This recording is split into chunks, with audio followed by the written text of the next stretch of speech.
Ya está. Listo. Okay. Hi, my name is Ana Marcela, and I'm going to share my screen. Mm,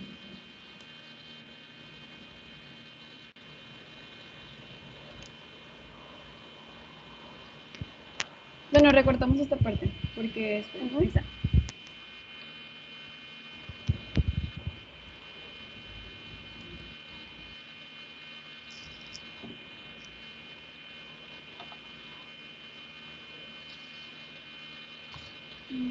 Okay. Hi, my name is Ana Marcela, and we are team number 2. Our team is composed by Myrna, Ana Cecilia, Camila, Diego, and Alisson. We are going to talk about the digestive system, part 1. The digestive system is a system of organs responsible for getting food into and out of the body and for making use of food and keep the body healthy. The digestive system includes the salivary glands, mouth, esophagus, stomach, liver, gallbladder, pancreas, small intestine, colon, and rectum.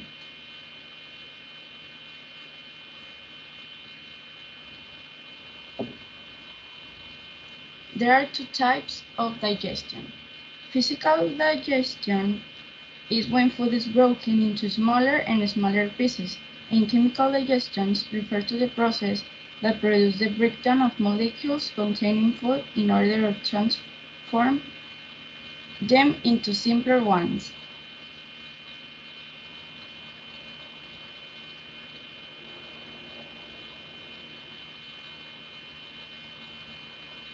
The process of digestion. The first modifications occur in the mouth. Chewing divides the food mechanically into small fragments so that they can be slowed and come in contact with digestive enzymes. Saliva is set in the mouth. The digestion begins with the degradation of starch. The bolus that forms in the mouth passes through the esophagus to reach the stomach, where proteins are degraded by action hydrochloric and other enzymes. At this time, the material is called chyme and passes into the small intestine, where bile and pancreatic juices are added. The juices with the degraded fats, proteins, and carbohydrates. Here also occurs the highest absorption of nutrients, and the mixed material is now known as the clay.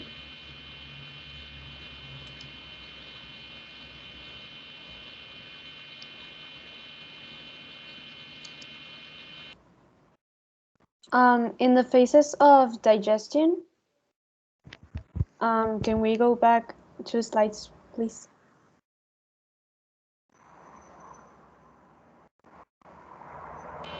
We have 3 phases that makes possible the digestion of food and regulates the entry of food. We have the cephalic phase, which occurs before food enters the stomach while it's being eaten. The gastric phase is a period in which swallowed food and semi-digested protein activate gastric activity, and the intestinal moderates the gastric activity.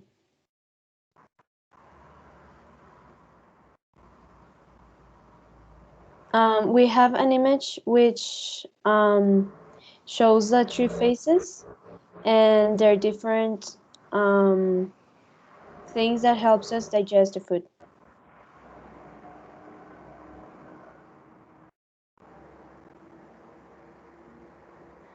The mouth and salivary glands. The mouth is the first step of digestion because that's where you put your food, like when you eat a potato chip or the smoothie. So it contains two main parts, tongue and teeth. The teeth are used to chew on the food, and the mouth is the one that pushes the food towards the esophagus, and it secretes saliva, which makes the food easier to digest. And there are three salivary glands: the parotid, which is located in front of the ear canal and the angle of the jaw. The submaxillary, which is located in the fossa, which the submandibular region of the jaw.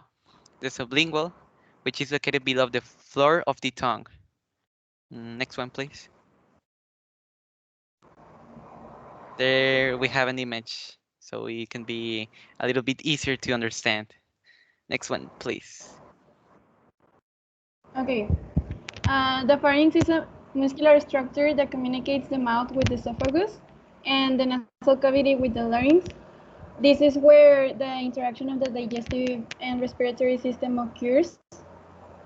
And the contraction of the muscles of the pharynx pushes the food into the esophagus during swallowing. Here is a picture of the pharynx. It is located in here.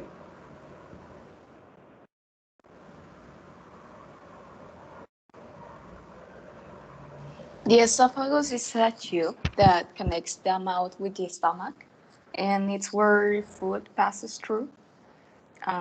Next one, please. So here is like the image. It's kind of a map. So you have the mouth, where you chew the food, then you pass it through, and it ends up in the stomach.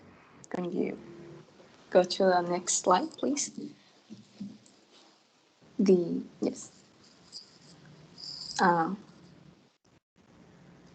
So Myrna, I think. Yes. The swallowing includes some steps in which you first ingest the food and you had to gather in bites, and then with your tongue you will put it backward. Then comes the reflex, you will stop reading, and the larynx is blocked, and that's the steps.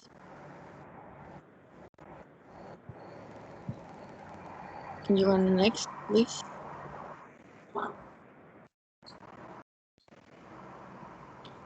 Here are some images. Like the second one, there are the parts of the steps.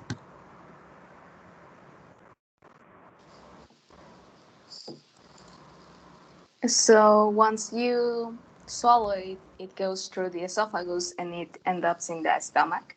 The stomach has three main functions, which is to storage food. It can last there for 2 hours or longer, depending on what you eat. It also mixes and breaks down the food with the gastric acid, which is hydrochloric acid, and also with the help of muscles, it kind of helps it to be more easy to digest, which is the third function, that is to digest food, break it down so that we can take the nutrients in a more easier way. And that's it about the stomach. So here we have like the parts of the stomach. We have the muscles, its body, and it is divided by sections, like the fundus, the cardia, the body, and that's it about the stomach.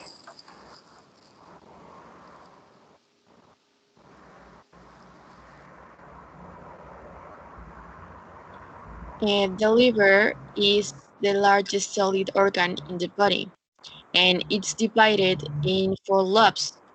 Can you go to the next, please?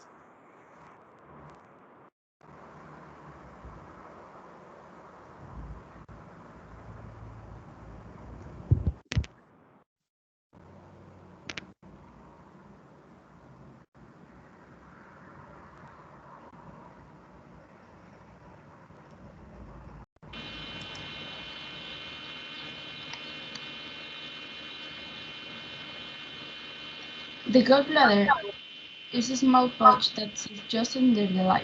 The gallbladder stores bile produced by the liver. After meals, the gallbladder is empty and flat, like a deflated balloon, and before a meal, the gallbladder may be full of bile.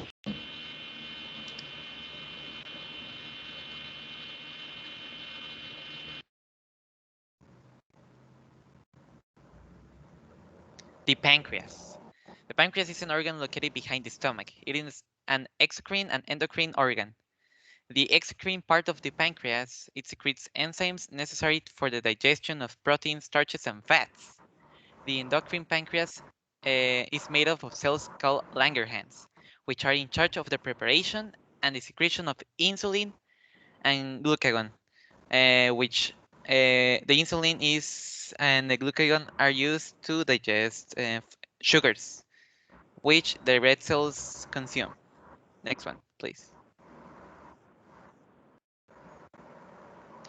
There is another image so you can have a better idea of how it looks like.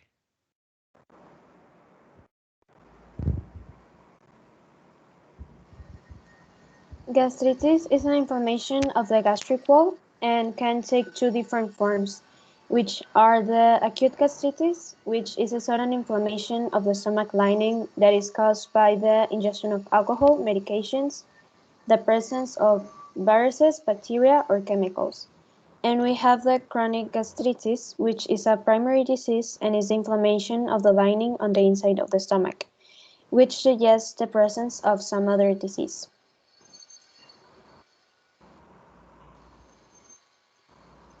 In this image, we have a normal and healthy stomach, and in the right, we have a stomach that has gastritis. The peptic ulcer is a perforation of the stomach wall, and it can get worse because of stress, alcohol, and medication intake and smoking. Here we have an example comparing a healthy stomach and an ulcerated stomach. We can see that it is perforated, and we can see the two gastric ulcers and the duodenal ulcer. That's it. Thank you for your attention, and thank you. And